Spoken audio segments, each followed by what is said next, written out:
안녕하세요. 상담소입니다. 계시록 내러티브 중에 5번째 인에서 순교자들이 하나님께 억울하게 죽었다며 신원 요청을 합니다. 하나님은 같은 죽음을 당하는 순교자의 숫자가 차게 되면 복수해 주시겠다고 약속을 하는 내용입니다. 그리고 7장으로 넘어가 순교하게 될 용사들의 숫자 14만 4천 명을 세기 시작하죠. 근데 신천지는 배도 멸망을 계시록에 넣으려다 보니까 무리수를 둬요. 신천지는 계시록 6장 11절에 동무종들과 형제들의 죽음 당함을 배도한 장막교회 성도들의 영적 죽음이라고 주장을 해요.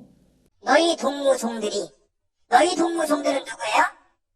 배도한 첫 장막 선민들이었습니다. 장막의 목자와 그 성도들이죠. 네, 그들도 배도하기 전까지는 하나님의 선민이었으니까 순교자들과 같은 동무종들이었죠. 너희 동무종들이 죽어 뭐가 차기까지, 수가 차기까지. 그 수가 몇이에요?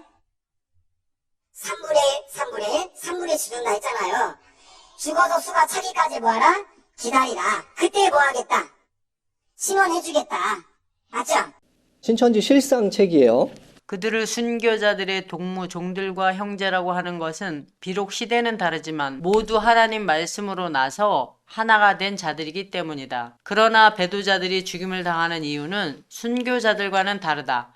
순교자는 하나님과 예수님의 말씀을 전하다가 그 육신이 영광스러운 죽임을 당했으나 본문의 배도자들은 2, 3장에 지적한 죄를 짓고도 회개치 아니하여 그 영이 수치스러운 죽임을 당한다. 계시록 얘기는 1차적으로는 하나님의 계명을 지키는, 즉 우상 숭배하지 않는 초대교인들의 순교의 이야기예요. 초대교회 성도들은 땅의 왕에게 절하지 않아요. 오로지 하늘의 왕에게만 경배하죠. 그리고 죽임을 당하죠. 그래서 죽임, 인내, 승리는 계시록에서 동의어라고 생각하시면 돼요. 이기는 자, 승리자에게 상을 예고하는 게 요한계시록의 이야기죠. 계시록 6장 11절도 그런 문맥에서 이해하면 쉽게 읽을 수가 있어요. 다른 역본들이에요. 그리고는 아직도 그리스도를 위해 순교할 형제들이 조금 더 있으니 그때까지 조금만 더 기다리라는 말씀이 들려왔습니다. 현대어 버전이요. 아직도 땅 위에 사는 너희 믿음의 형제들 가운데 순교를 당하여 너희들의 대열에 들어올 사람이 있으니 그때까지 좀 더 쉬며 기다리라. 순교를 당하여 너희의 대열에 들어올 사람이 있다고 얘기하고 있죠. 다른 역본이요. 그들은 믿음의 종들과 형제들 가운데서 그들과 마찬가지로 순교하기로 되어 있는 자들의 수요가 온전히 다 찰 때까지 잠시 더 기다려야 한다는 대답을 들었습니다. 여기도 순교하는 자들의 숫자가 찰 때까지라고 얘기하고 있죠. 개역 한글판이에요. 저희 동무종들과 형제들도 자기처럼 죽임을 받아 그 수가 차기까지 하라. 자기처럼 죽었대요. 그들과 같은 죽음을 얘기하고 있는 거죠. 신천지는 6장 11절에 이미 죽은 자들은 육적인 죽음이 맞고 순교자가 맞다는 거죠. 그리고 앞으로 죽어야 할 자들은 영적인 죽임을 당한 부정적인 사람들이다 라고 주장을 하는데 성경 기록 자체를 왜곡하고 있는 거예요.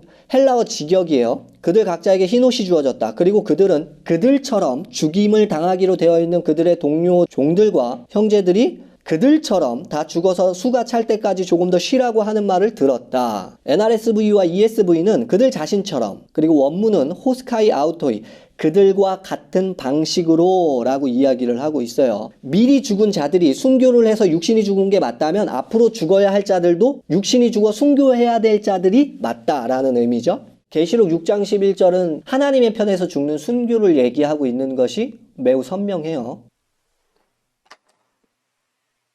계시록 20장에 천년왕국이 등장해요.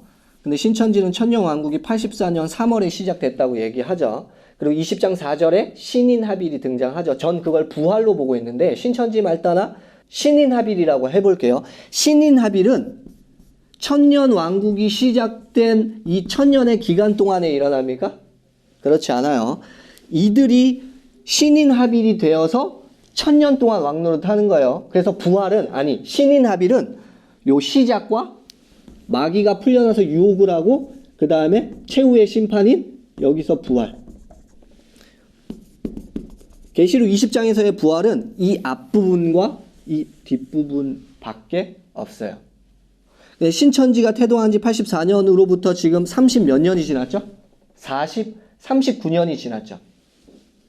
그 말은 앞으로 961년 동안은 다시 살아나거나 부활이 있다 없다?